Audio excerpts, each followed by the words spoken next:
যে সাধু ও চলিত রীতির তুলনামূলক পার্থক্য। দেখেন এই পার্থক্য থেকে আপনাদের এমসিকিউতে প্রশ্ন থাকবেই। তো আমাদের পার্থক্যগুলো খুবই সুন্দর করে মনে রাখতে হবে, ঠিক আছে, মেমোরাইজ করতে হবে। দেখেন কেমন, যে পার্থক্যের বিষয় কি কি পার্থক্য থাকে সাধারণত। দেখেন যে সাধু এবং চলিত রীতির পার্থক্যের বিষয়ের মধ্যে আছে শব্দ ভান্ডার। শব্দ ভান্ডারে পার্থক্য আছে, যে সাধু রীতিতে সাধারণত তৎসম, অর্ধ তৎসম, এই কথা অর্ধ তৎসম, গুরুগম্ভীর, পুরাতন শব্দের প্রয়োগ বেশি সাধু রীতিতে। আর চলিত রীতিতে কি, চলিত রীতিতে হচ্ছে তদ্ভব, দেশি, বিদেশি, আধুনিক শব্দের প্রয়োগ বেশি। অর্থাৎ চলিত রীতিটা হচ্ছে আধুনিক রীতির ভাষা, যে আমরা এই যে আধুনিক রীতির ভাষা। আর দেখেন আরেকটা পার্থক্য বিষয় হচ্ছে ব্যাকরণ। দেখেন ব্যাকরণ, দেখেন সাধু রীতি কি করে, ব্যাকরণের নিয়ম মেনে চলে, অর্থাৎ ব্যাকরণের নিয়ম সুনিয়ন্ত্রিত, অর্থাৎ ব্যাকরণ যেভাবে বলে সাধু রীতিটা ওইভাবেই চলে। কিন্তু চলিত রীতি কি করে, যে ব্যাকরণের নিয়ম মেনে চলে না। খুবই গুরুত্বপূর্ণ যে চলিত রীতি ব্যাকরণের নিয়ম মেনে চলে না। তারপর আরেকটা দেখেন পদের দিক থেকে, যে পদে দেখেন সাধু রীতি কি, সর্বনাম ও ক্রিয়াপদের রূপটা হচ্ছে দীর্ঘ হবে, অর্থাৎ উচ্চারণে একটু টান থাকবে, দীর্ঘ হবে। হ্যাঁ, সর্বনাম ও ক্রিয়াপদের রূপটা দীর্ঘ হবে। যেমন ক্রিয়াপদ হচ্ছে করিয়াছে, করিয়াছে, ঠিক আছে, এটা হচ্ছে ক্রিয়াপদ। আর দেখেন সর্বনাম হচ্ছে তাহারা, দীর্ঘ হইছে না, দীর্ঘ রূপ। হ্যাঁ, আর চলিত রীতিতে কি হয়, যে সর্বনাম ও ক্রিয়াপদের রূপটা হচ্ছে সংক্ষিপ্ত, সর্বনাম আর ক্রিয়াপদের রূপটা হবে সংক্ষিপ্ত। যেমন করিয়াছের বিপরীত হবে করেছে, আর তাহারার বিপরীত হবে তারা, ঠিক না? তো এটা হচ্ছে পদের ক্ষেত্রে যে পার্থক্য।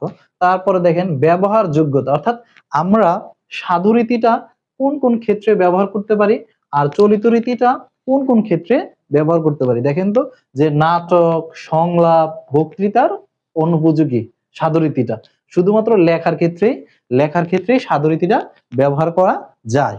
আর আরেকটা দেখেন, চলিত রীতি কি নাটক, সংলাপ, বক্তৃতার বেশ উপযোগী।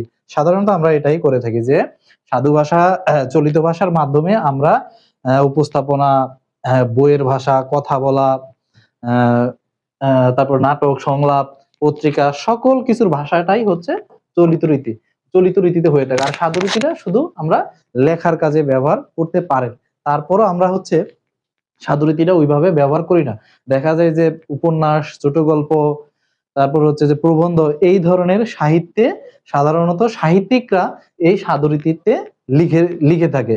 কিন্তু এখন বর্তমান আধুনিকতম ভাষা হচ্ছে চলিত রীতি। যে যদি প্রশ্ন আসে যে সবচেয়ে আধুনিক রীতি কোনটি, চলিত রীতি, সবচেয়ে পুরাতন রীতি কোনটি, সেটা হচ্ছে সাধু রীতি। আপনাদের এই যে এই পার্থক্যের মধ্য থেকেই একটা এমসিকিউ ইনশাল্লাহ কমন পাবেন।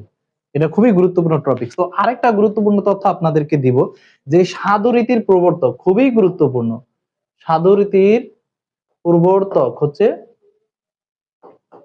ঈশ্বরচন্দ্র বিদ্যাসাগর। আমরা তো নাম শুনছি, ঠিক না? ঈশ্বরচন্দ্র বিদ্যাসাগর সাধু রীতির প্রবর্তক, ঈশ্বরচন্দ্র বিদ্যাসাগর। এটা খুবই গুরুত্বপূর্ণ, আপনারা এটা নোট ডাউন করে রাখবেন। সাধু রীতির প্রবর্তক হচ্ছে ঈশ্বরচন্দ্র বিদ্যাসাগর। আর চলিত রীতি, দেখেন চলিত রীতির প্রবর্তক হচ্ছে, চলিত রীতির প্রবর্তক বলতে চলিত রীতির ক্রমবিকাশে কাজ করেছেন প্রমথ চৌধুরী।